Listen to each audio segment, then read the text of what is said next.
Kita nak berbicara langsung berkenaan dengan dasar baharu ini yang mengubah negara daripada menjadi pengguna kepada pembangun teknologi. Jadi ini yang dibincangkan baru-baru ini oleh Mosti. Dan kita nak berbicara langsung berkenaan dengan isu ini bersama dengan Profesor Dr. Rosalinda Alias, Ketua Kumpulan Penyelidikan Inovasi, Sistem Maklumat dan Perkhidmatan Universiti Teknologi Malaysia UTM. Kita nak bersama panggilan video bersama dengan beliau. Hello, Assalamualaikum. Waalaikumsalam warahmatullahi wabarakatuh. Baik, Prof. Terima kasih bersama dengan kami pagi ini. Terima kasih kerana menjemput kami. Baik. Prof, berkenaan dengan dasar baharu yang kabarnya untuk mengubah negara daripada kita ni pengguna berubah kepada sebagai sebuah negara pembangun teknologi di kalangan pakar tempatan kita. Maknanya kita tidak lagi bergantung kepada pakar dari luar negara atau teknologi yang dibawa dari luar. Jadi, sebagai permulaannya, Prof, kita nak tahu apakah pandangan Prof sendiri berkenaan dengan dasar baharu ini. Sebenarnya kami akademia sangat teruja dengan pelancaran dasar baharu itu kerana kedua-dua dasar yang dilancarkan itu merupakan dasar yang pertama kita dengar selepas kita dilanda pandemik COVID-19. Yeah. Jadi kita mencari-cari di dalam dasar tersebut bagaimanakah senario berlaku di dunia global ini boleh ditangani melalui dasar yang dibenarkan kerajaan. Kerana dasar itulah yang akan memacu dan membawa segala aktiviti dan inisiatif yang dilaksanakan oleh kesemua pihak, baik industri, akademia yang akan memberi kesan kepada masyarakat. Yeah. Dan saya sangat teruja dengan pengumuman dasar kali ini kerana kita telah menyaksikan perubahan. Dahulu penekanan ada pada sains dan teknologi. Itu adalah dalam dokumen yang dilancarkan pada tahun 2002. Lepas tu apabila diperkenalkan pada 2013 dasar sains, teknologi dan inovasi. Dan kini dalam tahun 2021 satu komponen baru diperkenalkan iaitu ekonomi.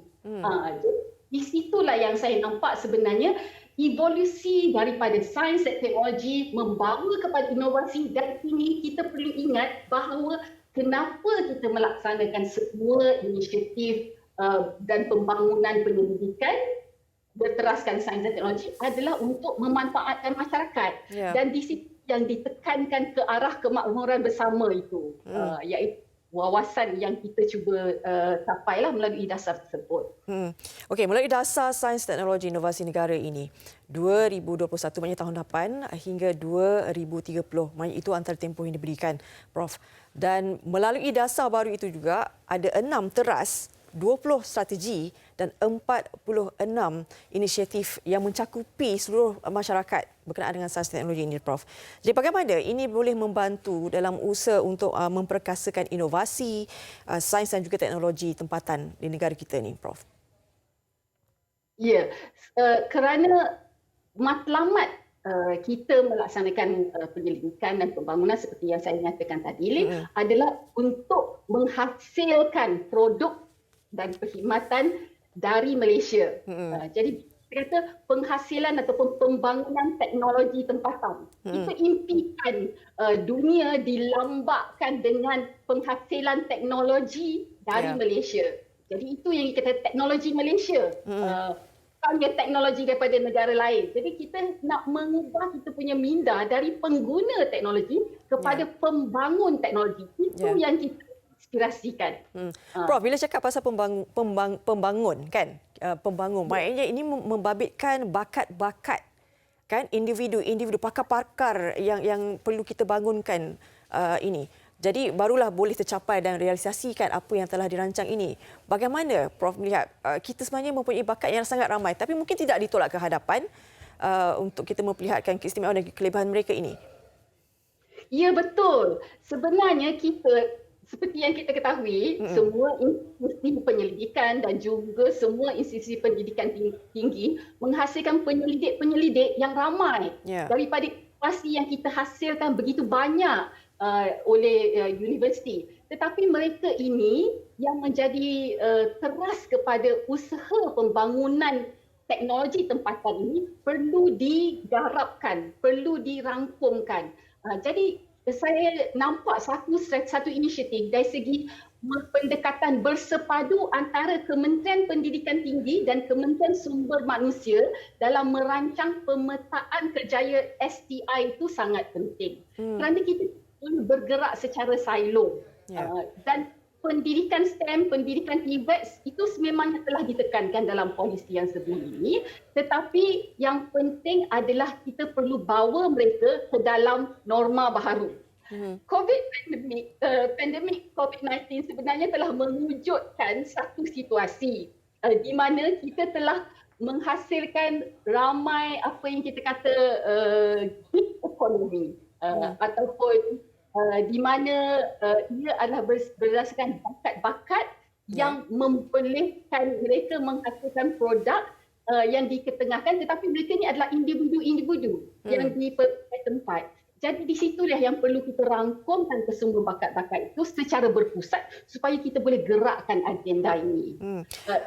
Dan adakah ini boleh dikatakan sebagai jalan penyelesaian ketika kita berhadapan dengan COVID-19 ini, penyelesaian untuk mengatasi COVID-19? Salah satu jalan bukan kita kata mengatasi tetapi menangani COVID-19. Kerana ekonomi sekarang telah berubah. Jadi apabila ekonomi telah berubah, kita perlu faham peranan STI itu sendiri. Masyarakat perlu dibudayakan dengan pemahaman apa yang dimaksudkan dengan STI, Sains, Teknologi dan Inovasi. Dan saya sangat tertarik dengan inisiatif yang telah diperkenalkan. Salah satu teras yang telah diperkenalkan adalah di bawah teras yang keenam, pembudayaan dan pengaplikasian STI. Ini merupakan satu fenomena ataupun satu isu yang sering kami di akademia cuba selesaikan. Kenapa kurang berminat dalam sains dan teknologi dan inovasi? Jadi bila kita kata media sosial, di sini yang kita nampak bahawa ada satu inisiatif mengarus perdanakan komunikasi sains, menggunakan social media, influencer, meletakkan STI itu sebagai satu glamour profession. Jadi akan menghasilkan minat di kalangan generasi muda kita untuk memasuki bidang STI dan dan seterusnya, kerana semua penghasilan di pembangunan tempatan kita mengharapkan generasi muda yang boleh menghasilkan inovasi-inovasi tersebut. Jadi pusat tersebut, pembudayaan sains dan komunikasi sains adalah satu inisiatif yang sangat penting ini. Prof, terima kasih di atas perkongsian. Bagaimana Prof mengatakan terujanya, saya dapat dengar daripada intonasi dan juga suara Prof sendiri, kita doakan yang terbaik dan saya pasti ini adalah tanggungjawab kita bersama, seluruh masyarakat untuk menjayakan dasar baharu negara ini. Terima kasih banyak-banyak Prof.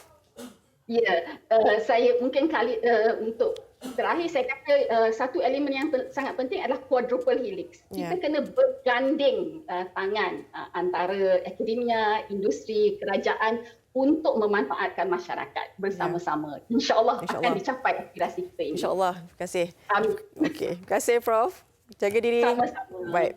Profesor Dr. Ros Alinda Alias merupakan Ketua Kumpulan Pendidikan Inovasi Sistem Maklumat dan Perkhidmatan Universiti Teknologi Malaysia UTM. Jadi ini tanggungjawab kita juga sebenarnya kerana banyak peranan yang perlu dimainkan untuk mengangkat dasar baharu dasar sains, teknologi dan inovasi negara 2021 hingga 2030 nanti.